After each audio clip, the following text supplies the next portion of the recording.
उत्तर प्रदेश के इटावा जिले के बकेवर थाना क्षेत्र के दादरपुर गांव में हाल ही में एक ऐसी घटना सामने आई है जिसने न केवल स्थानीय समुदाय को झकझोरा है बल्कि सामाजिक और सांस्कृतिक स्तर पर गहरे सवाल भी खड़े किए हैं। इस घटना में एक कथावाचक जो यादव समुदाय से था के साथ कथित तौर पर जातिगत आधार पर दुर्व्यवहार किया गया। सोशल मीडिया प्लेटफॉर्म एक्स पर वायरल हुए वीडियो और समाचार रिपोर्ट्स के अनुसार कथावाचक के बाल काटे गए, उसकी नाक रगड़वाई गई और कुछ दावों के अनुसार उस पर पेशाब भी छिड़का गया। ये घटना न केवल कानूनी जांच का विषय बन गई है बल्कि इसने जातिगत भेदभाव और सामाजिक रूढ़ियों के मुद्दों को भी उजागर किया है। घटना का विवरण एक्स पर उपलब्ध पोस्ट्स और समाचार स्रोतों के अनुसार ये घटना तब शुरू हुई जब संत कुमार यादव नाम के एक व्यक्ति जो एक धार्मिक कथावाचन कार्यक्रम में सहायक या कथावाचक के रूप में शामिल थे को गांव के कुछ लोगों ने निशाना बनाया। दादरपुर गांव जो कथित तौर पर ब्राह्मण बहुल है में श्रीमद् भागवत कथा का आयोजन हो रहा था। कुछ लोगों को ये बात नागवार गुजरी कि एक यादव समुदाय का व्यक्ति कथावाचन कर रहा था जो परंपरागत रूप से कुछ समुदायों द्वारा विशेष रूप से ब्राह्मणों के लिए आरक्षित माना जाता रहा है।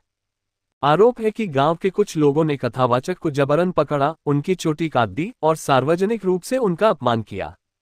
कुछ एक्स पोस्ट्स में यह भी दावा किया गया कि कथावाचक को नाक रगड़वाने के लिए मजबूर किया गया और उन पर पेशाब छिड़का गया। हालांकि ये दावे अभी तक पूरी तरह सत्यापित नहीं हुए हैं क्योंकि पुलिस जांच प्रारंभिक चरण में है। वायरल वीडियो के आधार पर पुलिस ने इस मामले में प्राथमिकी दर्ज की है और जांच शुरू कर दी है। सामाजिक और सांस्कृतिक संदर्भ ये घटना भारत में जाति व्यवस्था और धार्मिक परंपराओं से जुड़े गहरे सामाजिक मुद्दों को उजागर करती है। परंपरागत रूप से धार्मिक कथावाचन जैसे कार्य कुछ समुदायों, विशेष रूप से ब्राह्मणों के साथ जोड़े जाते रहे हैं। हालांकि आधुनिक भारत में शिक्षा और सामाजिक जागरूकता के प्रसार के साथ विभिन्न समुदायों के लोग इन भूमिकाओं में हिस्सा ले रहे हैं। फिर भी कुछ क्षेत्रों में पुरानी रूढ़ियां और जातिगत भेदभाव अभी भी मौजूद हैं। एक्स पर कई यूजर्स ने इस घटना को जातिगत भेदभाव का स्पष्ट उदाहरण बताया है। यादव साहबदीन जैसे यूजर्स ने सवाल उठाया कि क्या कथा सुनाने का अधिकार केवल जाति से तय होगा।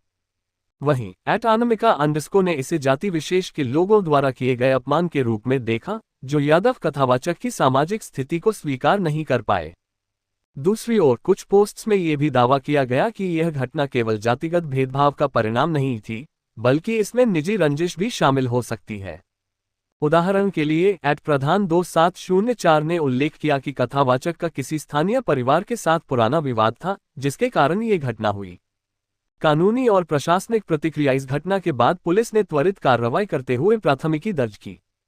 बकेवर थाना पुलिस ने वायरल वीडियो और पीड़ित की शिकायत के आधार पर जांच शुरू की है। ये घटना भारतीय दंड संहिता IPC की विभिन्न धाराओं और अनुसूचित जाति जनजाति अत्याचार निवारण अधिनियम के तहत दर्ज की जा सकती है यदि यह साबित होता है कि यह जातिगत भेदभाव से प्रेरित थी। पुलिस ने अभी तक ये स्पष्ट नहीं किया है कि क्या सभी आरोप जैसे पेशाब छिड़कने का दावा सत्य है क्योंकि यह जांच का हिस्सा है। इसके अलावा इस घटना ने स्थानीय प्रशासन और राजनेताओं का ध्यान भी खींचा है। एक्स पर कुछ यूजर्स ने समाजवादी पार्टी के नेता शिवपाल सिंह यादव को संबोधित करते हुए सवाल उठाए कि क्या यादव समुदाय को पर्याप्त सामाजिक सुरक्षा मिल रही है। ये घटना राजनीतिक बहस का विषय भी बन सकती है क्योंकि उत्तर प्रदेश में जातिगत समीकरण राजनीति में महत्वपूर्ण भूमिका निभाते हैं। सामाजिक प्रतिक्रिया और बहस एक्स पर इस घटना को लेकर तीखी प्रतिक्रियाएं देखने को मिली। कुछ यूजर्स ने इसे सामाजिक अन्याय और जातिगत हिंसा का प्रतीक बताया जबकि अन्य ने इसे निजी विवाद का परिणाम माना। शक्तियादाव अंडस्को ने इसे स्वघोषित उच्च कुलीनों की मानसिकता का परिणाम बताया जो दूसरों को धार्मिक कार्यों में हिस्सा लेते देख बर्दाश्त नहीं कर पाए। वहीं शील्ड ऑफ महादेव ने कथावाचक की पहचान छिपाने के दावे पर सवाल उठाए जिससे ये संकेत मिलता है कि मामला केवल जाति तक सीमित नहीं हो सकता। ये घटना सामाजिक मीडिया पर व्यापक बहस का कारण बनी है। कुछ लोग इसे भारत में जातिगत भेदभाव की जड़ों को उजागर करने वाली घटना मानते हैं जबकि अन्य इसे स्थानीय विवादों का परिणाम बताते हैं। ये बहस दर्शाती है कि भारत में जाति और धर्म के बीच का संबंध अभी भी जटिल और संवेदनशील है। इस घटना के व्यापक निहितार्थीय घटना कई महत्वपूर्ण सवाल उठाती है। पहला, क्या धार्मिक और सांस्कृतिक प्रथाएं अभी भी जातिगत रूढ़ियों से प्रभावित हैं?